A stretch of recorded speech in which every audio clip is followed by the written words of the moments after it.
Renungan Harian Jumat 6 Agustus 2021 bersama saya Suster Inosensia KSSC dari Paroki Santo Stefanus Surabaya. Marilah kita berdoa. Dalam nama Bapa dan Putra dan Roh Kudus. Amin. Allah Bapa yang Maha Luhur dan Maha Mulia, ketika Yesus menampakkan kemuliaannya di puncak Gunung Tabor, Engkau mengukuhkan misteri iman yang baku dengan kesaksian Nabi Musa dan Nabi Elia. Engkau menyatakan pula pengangkatan umat manusia menjadi putra-Mu. Semoga kami mendengarkan suara putra-Mu terkasih, supaya kami layak menjadi pewaris dengannya. Demi Kristus Tuhan dan pengantara kami, kini dan sepanjang masa. Amin. Bacaan diambil dari Injil Markus bab 9 ayat 2-10. Dimuliakanlah Tuhan.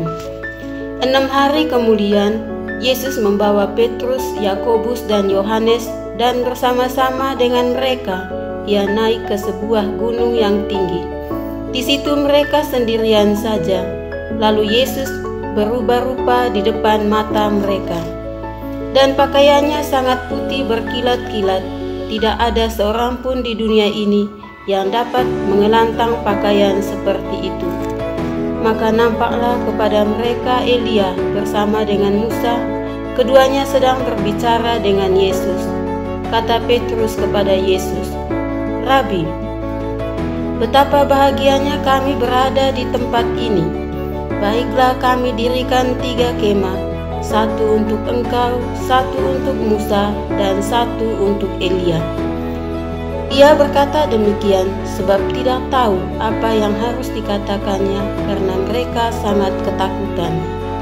Maka datanglah awan menaungi mereka, dan dari dalam awan itu terdengar suara, "Inilah anak yang kukasihi, dengarkanlah dia."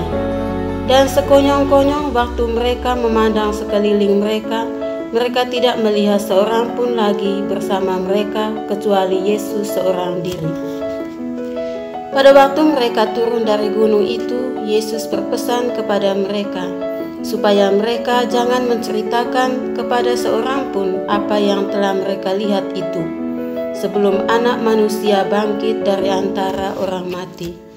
Mereka memegang pesan tadi sambil mempersoalkan di antara mereka apa yang dimaksud dengan bangkit dari antara orang mati. Demikianlah sabda Tuhan. Terpujilah Kristus. Penampakan Tuhan di atas gunung kehidupan kita sebagai bekal untuk dapat berbaur dengan penderita COVID-19. Bapak, Ibu, Saudara-saudari yang terkasih dalam Tuhan, sebagai orang beriman Katolik, tentu kita pernah mengikuti retret, entah dibuat secara bersama dalam paroki atau dibuat secara komunitas gereja basis dan secara kelompok kategorial lainnya. Tujuan dari retret ini adalah untuk berhenti sejenak dan menimbah suatu kekuatan bersama Tuhan dalam hari-hari retret. Suatu kekuatan untuk dapat melanjutkan karya misi kita selanjutnya. Banyak pengalaman yang kita jumpai selama bersemadi dengan Tuhan yang dibimbing oleh pemberi retret. Misalnya saja merasakan perjumpaan kita dengan Tuhan dalam diri Yesus dan pengalaman yang lainnya. Pengalaman perjumpaan dengan Tuhan sepertinya kita mau tinggal terus dalam kemuliaan Tuhan sebagaimana kita rasakan selama hari-hari retret. Pengalaman perjumpaan dengan Tuhan juga dialami oleh para rasul Yesus ketika mereka berada bersama Yesus di Gunung Tabor. Ketika Yesus berada di Gunung Tabor, berubah rupa dan menampakkan kemuliaan Tuhan di hadapan ketiga muridnya, Petrus, Yakobus, dan Yohanes. Peristiwa penampakan Tuhan Yesus ini mau menunjukkan bahwa hidup yang penuh perjumpaan dan penderitaan yang dialami para murid saat itu akan membawa suatu kemuliaan di kemudian hari. Dan lebih dari itu, Yesus mau menunjukkan siapa Dia sebenarnya. Panggilan dan misinya di dunia ini serta suatu undangan untuk mendengarkan apa yang Dia sampaikan dalam hidup kita sehari-hari sebagai pengikutnya. Gunung dalam kitab suci Perjanjian Lama adalah tempat di mana Tuhan bisa berjumpa dengan umat-Nya. Kita ingat Tuhan memberikan 10 perintah Allah melalui Musa kepada umat Israel. Dalam cerita kitab suci Perjanjian Lama, kadang Tuhan hadir dalam pertemuan dengan umat-Nya tak berwujud sebagaimana yang kita bayangkan. Ia hadir berupa awan, asap, dan nyala api. Dan di balik tanda-tanda alam ini, Ia menyampaikan pesan kepada umat-Nya.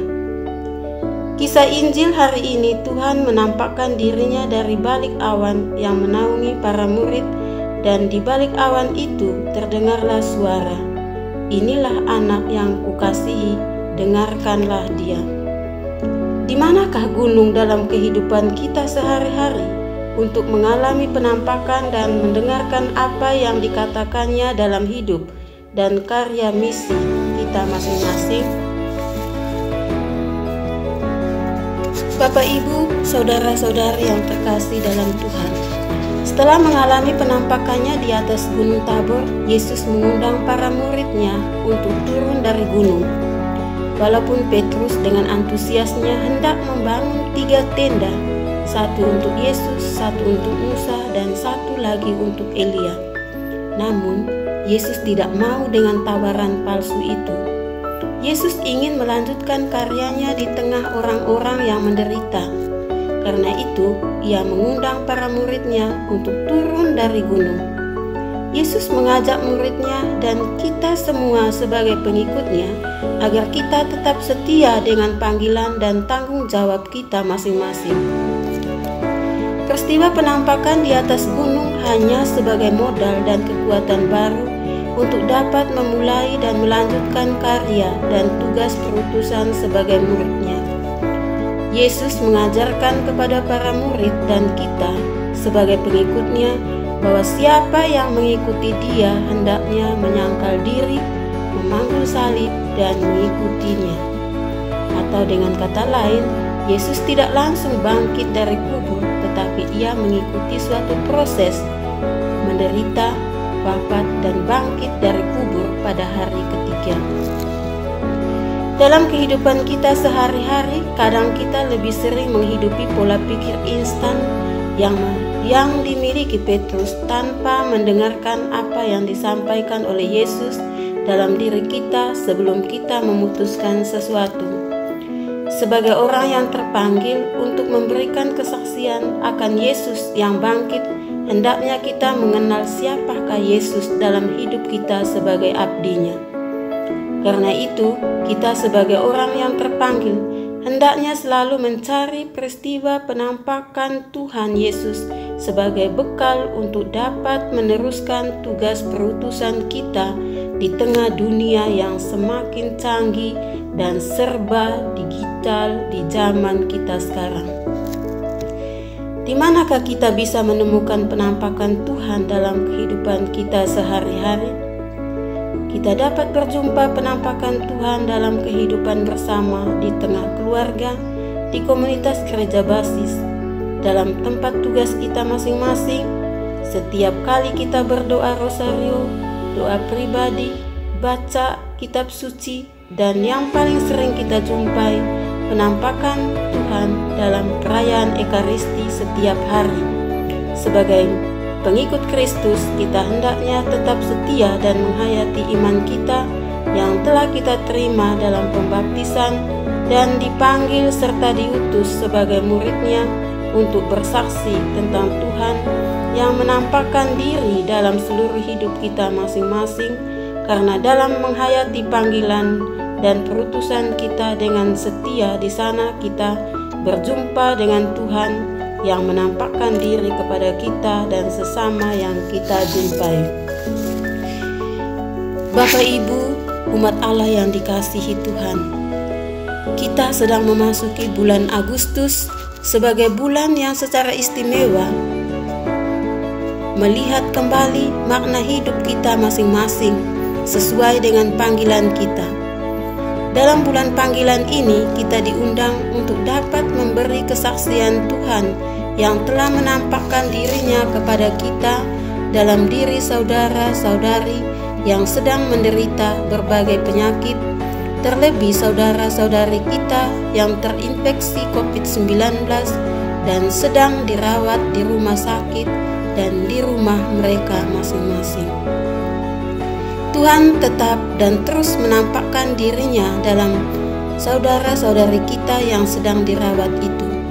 Tuhan juga tetap dan terus menampakkan diri kepada semua keluarga yang telah kehilangan anggota sanak keluarga mereka.